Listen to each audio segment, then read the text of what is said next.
Hi, this is Josh Garrett from jgarrett.info and Subspec Music.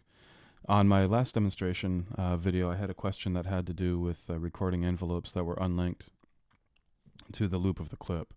So envelopes can extend beyond the length of the clip. So for example, you could have a clip that's 2 bars, but you could have envelope automation that's like 16 and would loop at 16. So that allows you to, do effects and sweeps and modulate settings changes for a longer duration than the clip itself actually goes, which is a handy feature that's been in Ableton for quite some time.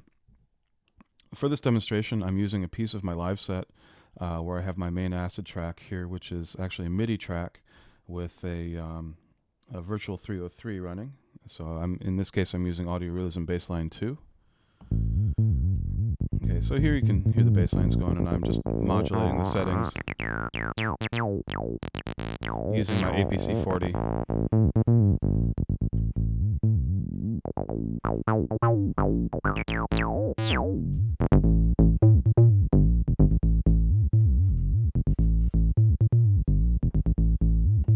Okay, so that's what I've set up for my example audio. And right now I have this set to a 4-bar quantize on my session view. Okay, so let's take a look at the clip itself, and we'll take a look at the envelope section. So I have my live main 303, and that corresponds to my instrument rack here and these macros. Okay, so if I go back to the clip, and you can see what I have under here. So device on, cutoff, resonance, envelope mod, decay, accent, waveform. Those all correspond to the macros. Then you can see I have waveform modulation, macro 7 modulation, macro 8 modulation, and chain selector.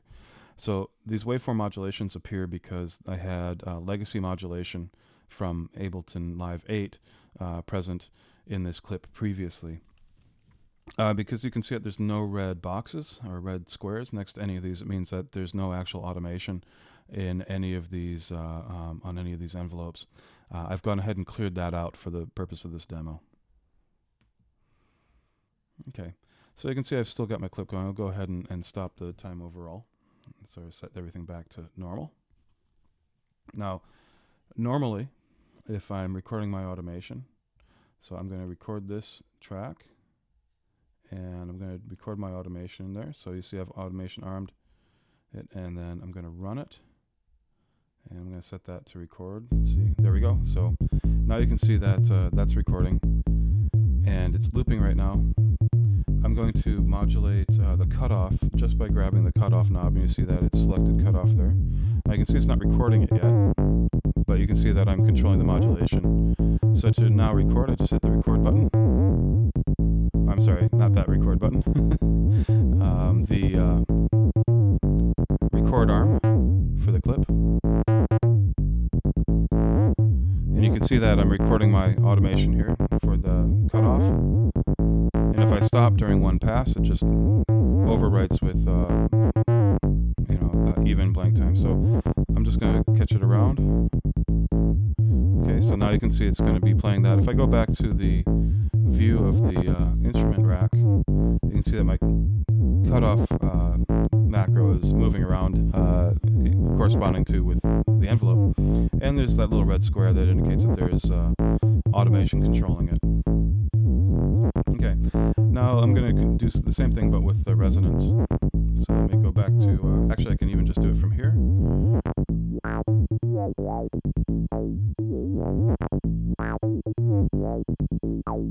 And I've let go, and it's now using that envelope. But these are both looping with the clip, so that's the default behavior.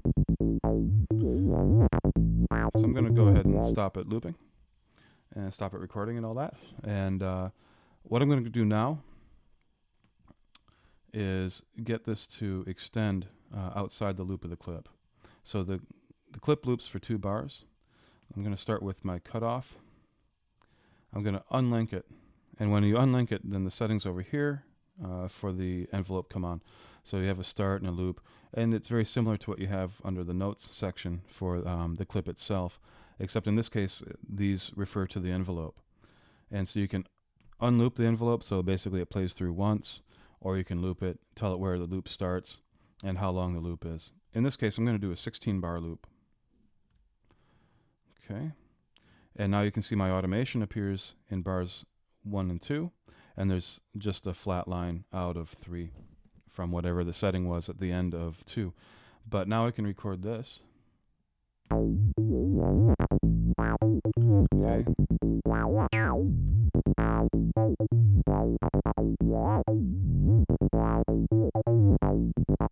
So basically you have to tell it how long you want to record for. You can also unloop it and it'll just record indefinitely. So it'll just record as long as you keep moving it. So if I unloop it here, it'll get to the end of 16 and it'll just keep going. And you can see the time bar here, so the indicator for how much of the clip we're viewing is changing. So if I continue, so maybe I'll just let it get to 24 and stop it.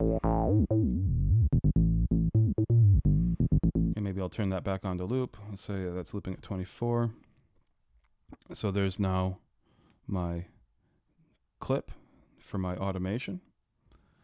And if I select res, so resonance, that's still looping at 2. So it's linked to the clip, but my cutoff is now looping at 24 bars. So again, if we just play it and go back here, we can see that the knobs are moving on their own. And the cutoff is going to extend beyond the first 2 bars, but the resonance is just going to keep playing those 2 bars over and over. So it's all controlled in how you do it here. The default is to link it to the clip, so whichever setting you want to extend beyond the length of the clip, you have to manually go in and adjust those settings.